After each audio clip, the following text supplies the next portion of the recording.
Welcome to After Dark at the Fixed Ops Roundtable, featuring Katrina Ness, Vanessa Collins, and Ted Ings. This episode is brought to you by BG Products, partners beyond products. And now for your hosts, Ted Ings, Vanessa Collins, and Katrina Ness.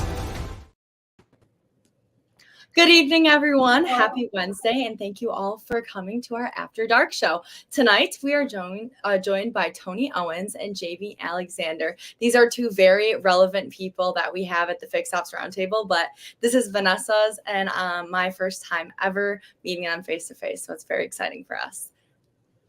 Thank you. It's an exciting night. Welcome, Tony, welcome, and Jami, welcome. Thank you for having us. Thank you very much. Yeah. And Vanessa, we've seen so much of Jami and Tony, and it feels like we know Jami already, right? She's actually going to be on the big event coming up, and a lot of exciting things. So, Vanessa, if you don't mind, tell us a little bit about when the show is going to start. The big event coming up very shortly. Yeah, absolutely. So our next big event, the Knights of the Roundtable, is a 4-day event going from January 29th through February 1st. It's all virtual and online, and you can get your complimentary tickets to this event right now at fixedopsroundtable.com. So make sure to go grab those tickets. Yep, we are less than 2 weeks away. The agenda will be out this weekend. It'll be published. So if you haven't already gotten your tickets, go to fixedopsroundtable.com, sign up. You'll get a notification with a text that the agenda is out, and there it is. We are getting so smooth, ladies, because as things happen, we figure out, and I like how it's all going. So I'm excited about that. Tony, you excited for the show? I'm always excited about the show. How can I not be? If somebody misses this, they're missing the boat. Yeah. Hey, it was great the other night to have Michelle McLean on, and I think I mentioned in the green room, I didn't know she was a skater, Tony, until yeah, I didn't know that either. That was great to know. I love that kind of information. It doesn't surprise me that she killed it in sales. It does surprise me a bit. So, do you guys know what a skater is? Because that's a new actually an old lingo, right, from the car term. They would call someone a skater, Katrina, if the salesperson jumped in front of other salespeople, right? And they would skate around the salespeople, or you go out to have a cigarette, Tony, okay, or you go out to the shop and you come back in and you see that your customer is sitting at Michelle's desk, and Michelle is talking to them and writing them up. She just skated you, right? She's a skater. Oh yeah, that was my customer. Yeah, I talked to them last week. Yeah, sure, yeah, absolutely. Jami, you sold cars. I did. Where? Beto Chevrolet and Toyota of Olympia, based out of Washington, for a short stint. Okay. Were you pretty good at it? Absolutely, I was. I'm good at. Well, I don't want to. I want to stay humble, but absolutely, I never sold cars before in my life, and walked in my first month and sold 31 cars. Wow, that's unheard of for first month. That's great. I did a hat trick on my first day. Oh yeah. I had people glaring at me big time. That's why I call her superstar. That's exactly why. She's a beast. Hey, David Lucas, the ladies have been asking about when we're doing the Taste of Australia. I'm just putting that out there. Sorry. Vegemite. I'm excited for it, but not for the Vegemite. I've heard only terrible things about Vegemite. No hurry, David. So we're going to talk a little bit about shop tonight. And Jami, tell us what you do now, because you're in the Pacific Northwest and you're definitely in fixed operations. Well, yeah, I'm kind of all of it. I run 7 Meineke car care centers. We're a full repair shop. We have a corporate name, but we're independently owned and operated. So I'm the general manager, which means I'm a general of everything. I help with HR. I help with training. I pay bills. I do the counseling. I do the hiring. So I'm kind of a little bit of everything. Where my true passion is, I've got 2 of them. Is I think everybody can see from my posts is I truly believe in kind leadership and the servant leadership motto. I don't believe that I'm anything without my team. but they're everything without me. But my true passion for the industry is the shop side. And that's why I'm excited to be here with you guys tonight, especially you, Tony. You and I share that love and that passion for the technician crisis that is going on. We are taking the time to truly try to get to the bottom of it and listen to them. And my opinion is as an industry, whether you're in the independent side or the dealership side, I encourage you all to listen. We need to listen more to our technicians. Some of the conversations that I've had publicly on LinkedIn itself or privately have been absolutely inspiring. And they've got some really, really great ideas. And we really got to kick that you're to be seen but not heard mentality that we've had for years in this industry. We really need to collaborate with them, and we need to start bridging the gaps and listen to their ideas, guys and gals.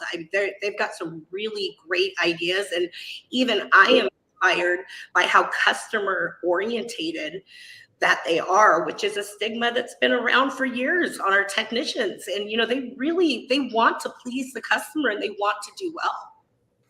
Jami, so you were on a panel recently on aftermarket. Sam Caldwell was on that panel from Northwood as well, among others. Marco Zwanenberg, the technician, was on there. When you say technician crisis, define that for anybody in the audience who needs some definition, and then we want to talk to you about shop.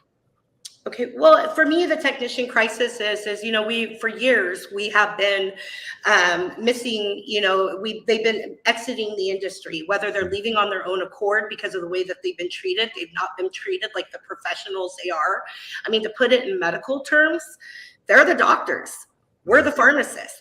We can't prescribe anything to fix the patient if we don't have the doctors to diagnose them. And so not only are they been leaving in the mass exodus, but they're also being poached, guys and gals. People from the electrical fields and the engineering fields, they're plucking our technicians because they're seeing the value in the technicians that we've not seen. I think we're starting to see it. And I want to be fair. I think that the industry has come a long ways. This technician crisis has been going on for a long time. However, we got to do a better job of understanding what their needs are. The flat rate system, I know that it's been there forever. Let's start thinking outside of the box. I don't pay my technicians flat rate. We give them an opportunity to share in a percentage of the total ticket. So they can have, parts and labor, which is, everybody. The more we get the teams together and everybody's got skin in the game and they're allowed a piece of the pie, really great things can happen. Jami, do you know this person here, Kaylee Filio? Absolutely. She is an absolute rock star. Absolutely. Yeah, she's great. She inspires me. See that, Kaylee? All right. So good going. So Kaylee, looking forward to everything. So hope all is great. And, we've had a number of panels in the last couple of days. There's a real cold swath going through the country right now. And yesterday I had a panel, Jami, with people from Chicago and St. Louis. And it was so cold that in both cases, their internet froze up, okay, and was having trouble getting the video through StreamYard. Videos were freezing up, and we had to come up with some backup plans. So it was absolutely crazy. It was absolutely nuts. So a lot of stuff happening. So I fell off of my stairs coming outside. We've had an ice storm too. Thank goodness. The only thing I hurt was my pride because at my age I could have broke a hip. Oh goodness. Ladies, go ahead. Take it away. Okay. So part of our topic tonight that we're going to be talking about is technician productivity and efficiency. So a question that I have, and either of you can answer, is what issues are dealers faced with regarding technician productivity? You mind if I do that one, Jami? Not at all. The biggest issue that we have with productivity is, first of all, you have to know your people. The service managers and service management needs to know their technicians. Every technician is different. You have to manage 20 technicians 20 ways. Whatever makes that technician work, that's the way you got to do it. And that, I'm not just talking about production. I'm talking about know them as people, know them how they are. Be a team, be a true team, be there for them, mentor them, show them the right way. It's so important that dealerships do that for their people. I posted this on LinkedIn a few months ago. I lost a technician, Cody Blankenship, was a great young man. And he went on to bigger and better things. We didn't make any mistake. We trained him. We made him the best he could be. He got a position and he moved on. I'm glad he did. I hate to lose him. I talk to him daily now. But it's all about relationships with your people that work with you on your team. You have to have that culture in your place. It's so important. It's more important than anything. There's nothing more important than that. You guys got a lot of fans out there. I appreciate that too. Sean, well, Green Bay. What can you say? I won't go there. What a game. Yeah, but no question. I appreciate you letting me answer that, Jamie. And I want to add quickly, Jamie, I got to watching you on LinkedIn. Is how I got to know you. The way you get information, the way you're like a sponge. You're picking up information. You're begging for information. You are a superstar, a true superstar, because you get every information you can get, and you use that information. You ask questions. I just love that so much about you. Well, that was very kind. Thank you so much. I'm completely honored and blessed by all the support that I've been receiving, because I came to LinkedIn to level up myself and to find different ways to help my team, and to grow the team. And, to be able to have a voice within this industry is a very humbling experience. And the different thought patterns that I'm finding from everybody out there. Thank you. I mean, this is how change happens. 2024 is the year of change, right? So we've committed to it. So now how are we going to implement it? And this is how we implement it, by collaborating and working together. Absolutely. Absolutely. You can't do it by yourself. You can't. There's no way. There's no I in team. That's an old saying, but it's true. Absolutely. Yeah. So this is for both of you. Both of you can have a shot at this question. But what steps should dealers take to identify issues in productivity and capacity? Want me to go first? You go first, Jamie. So productivity is something that should be monitored, and it should be a KPI, or at least for me, is something that's kept in front of me, and I monitor it daily. We have a shop management system where I can go in and see what's in process, the hours billed, and I do that not because to keep a thumb on my technicians, but we have a duty to make sure that our technicians are staying productive, and it's a good tool to use to make sure we can evaluate if productivity is slipping. Just because productivity is slipping doesn't mean that it's a bad tech. Are we not assigning the work within the capacity, the capabilities of the technician? Are we having a workflow issue? The technicians are tired that we have. They're overworked, they're tired. So shop efficiency and flow is more critical than it's ever been. And so that's something that I monitor daily. And the other thing that I do, as far as the capacity side of it, this industry for years has always thrown more people. We don't want to fix the broken systems. And so before we figure if we need more technicians within a shop, we need to evaluate our KPIs. We need to see where we're at. The productivity, is it there? Are we at max productivity? Can our techs touch more, or are they at the limit? And then we go in to figure out how we're going to grow, and what that looks like, what's our leads. And that's where the organization comes in as a whole to justify adding the more people and to understand if we're at capacity or not with the current workers we have. Wow. Absolutely. Tony, I love that. Well, I equate it to like Kaylee's Parts Edge. You have to micromanage, and not in a negative way. You have to watch everything they do, every move they make. You have to help them to be faster and to be better at what they do. Every job they do, who is the fastest at that job? That's the guy that needs to get that job. Who is the best at this? Everybody has their strengths and weaknesses. You've got to make sure that the technicians better than anyone, and you got to make sure that the right guy gets the right job every single time, or the next guy. You got to rate these guys. If you got 20 guys, you got to have a 1, 2, 3, 4, 5 guy, because not everybody can get the best job every time. You move to the second best job. Whatever they can do the fastest, you really have to know them extremely well and make sure that you feed them their strengths. Hey, Jami, I got a follow up. What about women as technicians? Why are there not more women as techs? Some dealerships, we had a panel on here, Tony, you remember, with Jeff Daniel, okay, in Michigan and Kalamazoo at Maple Hill Automotive Group, with 4 women, okay, techs in his shop. He's got an all ladies service advisors, ladies service manager. I don't know how Jeff does it, but he does, okay. And Jami, why don't we have more women in the shop? It's a shame that we don't.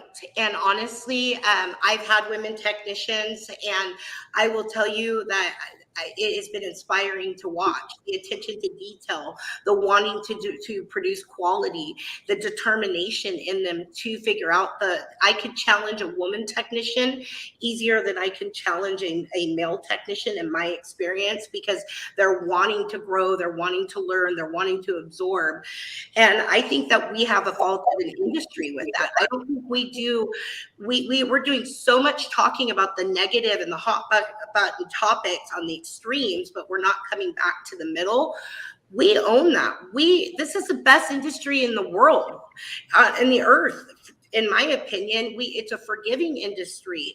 We have many different departments. There's massive room for growth, whether you want to build a business within a business, whether you want to work in a shop, an office, you want to sell vehicles, you want to work in, security, you want to work in the digital platform. We got to do a better job of advertising to the women. We got it to everybody. And we need to start, instead of focusing on the stigmas, we need to be working to change the stigmas. But by doing that, we need to get the really great things about this industry out there as well. Well, we have one, I posted her on the LinkedIn. Hannah, she's my personal technician. She only works on my vehicles. My nickname for her is Queen Tech. She is sensational. I walked back there one day and she was torquing my wheels with a lug wrench when she was rotating tires. Detail oriented.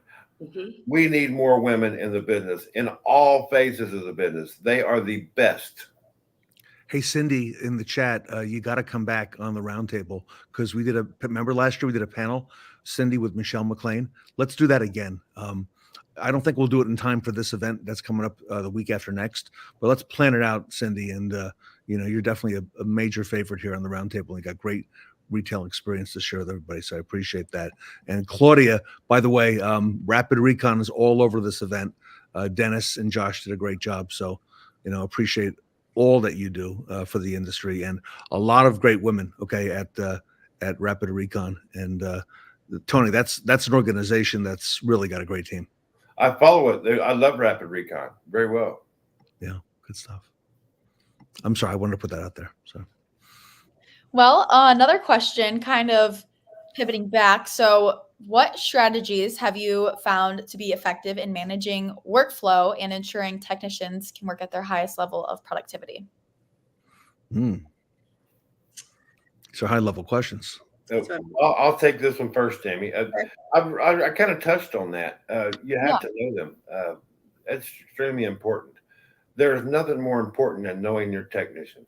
Nothing more important than that. Know their strengths and feed them their strengths over and over again. You cannot stop doing that. They will be successful, and you will be successful. Your team will be successful. Feed them their strengths. Oh, wow. Love that. Yeah, well said.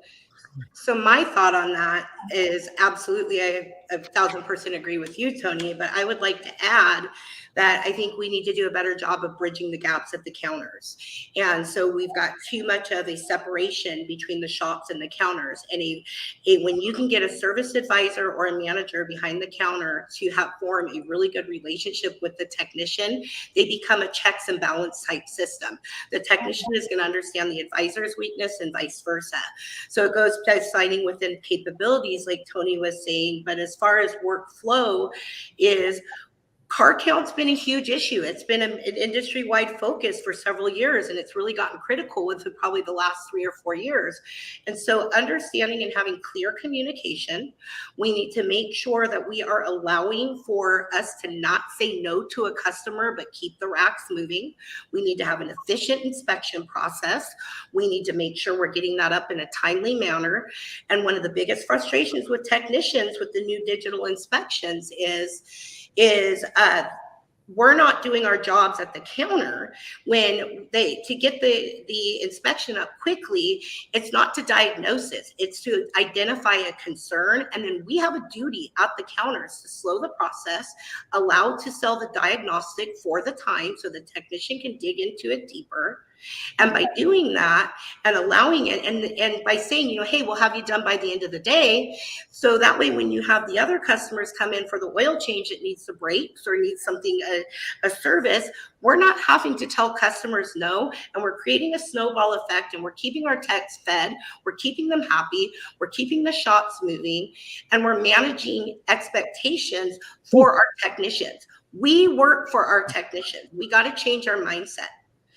Our technicians are the biggest piece, especially I would kill to have dealership money and to have a team around me. It's 7 stores and 1 of me. If I had those kind of resources at hand, I would be unstoppable to be able to help with streamlining things. So be grateful for what you guys have. Understand the weaknesses. Bring people in to have your strengths. And it can, especially with the dealership world, was it 50% almost pushing of your fixed operations is your total gross profit? That's 150 reasons to bring focus to happen. Spot on, Jamie. Spot on. You hit it right on the head. It's not, I turned wrenches. It's not easy being a technician. Nobody understands the stress that they go through on a daily basis. They don't just stand back there and throw a diagnosis at a car and fix it. They break bolts. They lose time. The stress in being a labor technician. Understanding that with your technicians and relating to that is everything. You can't be above them. You have to understand what they do every day. You hit that right on the head, Jamie. Absolutely. And I think to be able to bridge that gap is, many times we focus on finding the common ground, where this is a process we got to work backwards. We need to identify and be upfront and truthful with the frustrations between the two, because once you identify the frustrations, we can work this backwards, and we can really bring true change and understand, because that's a fantastic point. When you go out in the shop and a technician's hollering, they're not mad at us. They're mad because that 10-minute job turned into an hour because now they got to replace the wheel lug bolt, or they tore down the wheel bearing and we need a spindle. The advisor isn't mad at the technician. We haven't done our job as leaders to train the advisors to not be uncomfortable, to go back to the customer and say, hey, sometimes incidentals happen. We did not see this. This is why we couldn't see it. This is what we need. So if we start working to we got to stay uncomfortable, but we got to be comfortable with being uncomfortable and focus on the training to make that happen, so we can not run around just stressed out and mad at each other. Exactly. Well said. Very well Totally. said. That's why I call you Superstar, Jamie. The nickname. Yeah. Hey. Yeah. So on the topic of productivity and efficiency, we all know that AI and technology is improving every single day. So what role does technology play in improving efficiency in an automotive repair shop? I can take this one first if you'd like, Tony. Go ahead. I have lived, ate, and breathed this last year with implementing the digital vehicle inspection. Technology is not a bad thing. It's scary for us to step out of our comfort zone. However, with the customer experience focus that we've had, I don't know about the dealership world, I've had really good luck bringing in people from hospitality roles to stand, to be the managers and service advisors. With that doesn't come a lot of automotive knowledge, but they're delivering that great customer experience. So the digital piece of this process is absolutely imperative. And you got to balance it just like everything else. The struggle that we're currently having with it is we've got so many great ideas out there, but they're not talking together as well as they should. I think whoever's working on, these inspection processes and these go-to digital platforms, please let's get them to communicate better. Yeah. But again, it's a tool, and the tool itself isn't going to make us successful. It's how we successfully use it, how we implement it. This almost killed me rolling out this process, but I was determined not to roll out another broken system or something that was gonna create more chaos. And so it's constantly messaging. It allows for somebody who doesn't know a lot about the automotive industry to give that explanation. It's visual to the customer. If the customer can see it, they're gonna buy it. We had a $136 average ARO increase, and we run over an 80% digital inspection rate last year company-wide. I mean, so a $552 ARO to be able to do a streamlined inspection process, I'll take that all day long. Yeah. Not to mention, stronger than death. We ran I think it was a 71% was our lowest store in weighted GP. So we got to get on board with it, but you got to be willing to do it, and you've got to be willing to message it, and you've got to be willing to listen. And the technicians are still very torn on this process, and that's because we have not sold it to the technicians, and we have not listened to them on how we do it. And again, to my point, selling the time and the diagnostic up at the counter so the doctors can diagnose it, and we can have a happy customer. Exactly. Wow. You guys are to touch on that a minute. I'm 62. I've been in this business 43 years. I'm going to be 7 more. I call myself new old school. I don't like the term old school because I'm not old school. I got old school thoughts. I work new school ways. It's all about how you do things today. How you do things today is digital is so important. Ford is working with somebody on AI to make service appointments, which, we'll see how that works out. But all this stuff is extremely important. And I'll touch on this quickly. I'm working on a scheduling loading system that is better than anyone in the business. I'm hoping to have that out by the end of the year, hopefully. If that works out, I did this on paper in 1992 before there were computers, and we were doing 170% efficiency religiously, and cars getting out the door quickly. Hope that works out okay. We're going to try that, see what happens. Jami, I'm probably going to reach out to you for help on that, for some ideas, because you've got some great ideas. I'm always here for it. Technology scares me horribly. And I had to make a commitment to myself, and I had to make sure that I stayed steadfast in the process.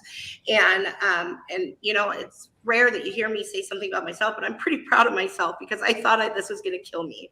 It was a brutal process to get everybody to buy on board, but I am a believer. And if anybody has any questions, I am always willing to talk about this, because no matter what, we're an industry. Doesn't matter if we're independent or dealership. Our stigma and our reputation is only going to be as well ran as we run it together. Yeah, well said. Spot on. Jami, strong stuff. You got great insights. Thank you. Tony, another superstar, right? She Big certainly time. is. There's no question about that. I think we're going to spend a lot of time together. Yeah, I think so. And Tony, you got to break the news of the new product when it's ready here on the Fixed Ops Roundtable, Tony. Well, I'm hoping to be a sponsor next year, Ted. That's what I'm hoping for. Okay. This should take off pretty well. Should take off very well. So, all right. Well, guys, thank you. That went really fast tonight. Yeah. Hey, can we go another hour? Thank you guys. It was an honor to be on here. I truly appreciate it. And remember, girls, I'm proud of you. These girls right here give us all hope for the newer people coming into our industry. I appreciate that, Jami. It's so nice to finally meet you. You as well. See you at NADA. I'm so excited. Yes, we'll be able to meet in person. Absolutely. Looking forward to it, guys. Thank you. You got to interview Jami now, right? Oh, yeah. So, we got our mini mics. We're going to do some interviews. It'll be fun. Okay. Oh, yeah. It's all about Thank you so much for having me. I appreciate everybody watching. I see your names up there. I appreciate it very much. Thank you. And thank you for having me on, Ted. And ladies, you are the next superstars. You better look out, Jami, because these ladies are right behind you. I want you to be better than me so I can retire and finally sleep after the 27 years I've been doing it, okay? We will. Vanessa, one more time. Give us the dates on the next event, the big event before NADA. Yes. So January 29th to February 1st. It's coming up super fast. Remember, 4 days, all virtual and online. You can get your complimentary tickets right now to this Knights of the Roundtable event at fixedopsroundtable.com. It'll be here before you know it. Get your tickets, everybody. They're complimentary. On behalf of Tony and on behalf of Jami Alexander and Vanessa and Katrina, thank you so much, everybody. And we're going to see you Monday night back here at After Dark at the Fixed Ops Roundtable. Love you guys. Love you, Jami. Thank you. Thank you, guys. Have a beautiful evening. Have a great